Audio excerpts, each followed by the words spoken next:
On Thursday, CARICOM foreign ministers held talks with the two officials of the new United States administration that one senior regional foreign affairs minister describes as Washington being in a listening mood.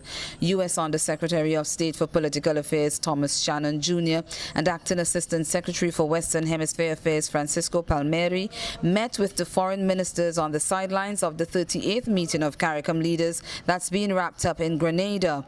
Belize Foreign Minister Wilfred Elrington told reporters that among the concerns listed by the Caribbean were the issues of de-risking of banks and crime and security.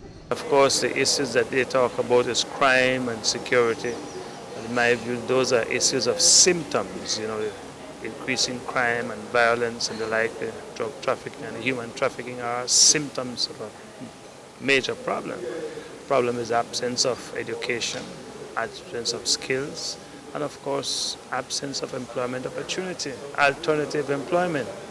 People will have to find a way to live. So the focus has got to be on greater education and training and narrowing that gap in our knowledge. The knowledge divide is too huge. Elrington said the foreign policy of the Donald Trump administration should be of concern to the Caribbean.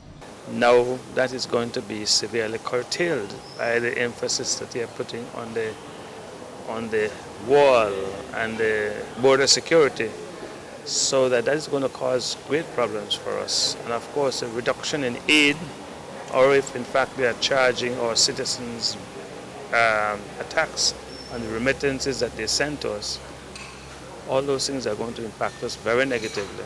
And I think it's something that the entire Caribbean society needs to look at very carefully.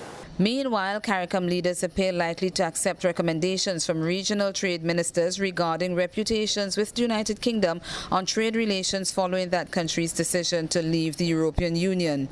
Senior regional trade specialist and Grenada's ambassador to CARICOM, Dr. Patrick Antoine, says the decision taken at the Council for Trade and Economic Development, COTED, would form the basis for the deliberations with London.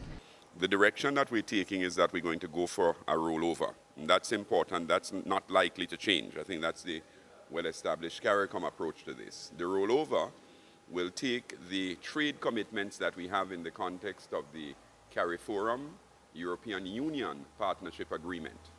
Those trade commitments and those only, we're going to try to preserve them to the greatest extent possible by getting the EU in this rollover to adopt those same commitments. Antoine says the hope is that there will be no fragmentation of what now exists in the context of the European Partnership Agreement. However, he says the important question is whether the negotiations strategy is to be undertaken only by CARICOM or as part of CARIFORUM. There's a lot of merit for us to use the approach of going CARICOM plus the Dominican Republic. So we will know whether that is in fact the confirmed position later, and the Prime Ministers, when they give their press conference, will speak to it. But that is what we're recommending coming from trade ministers, if only because it allows us more flexibility from CARICOM's standpoint, yes, in not having to make deep cuts to meet what is called the WTO threshold of a good agreement as we try to interface with the UK. And on the margins of the final day of the summit, a number of maritime agreements have been signed. These include agreements between Barbados and St. Lucia and Castries and Kingstown. Barbados Prime Minister Frandel Stewart says the accord represents the good within CARICOM.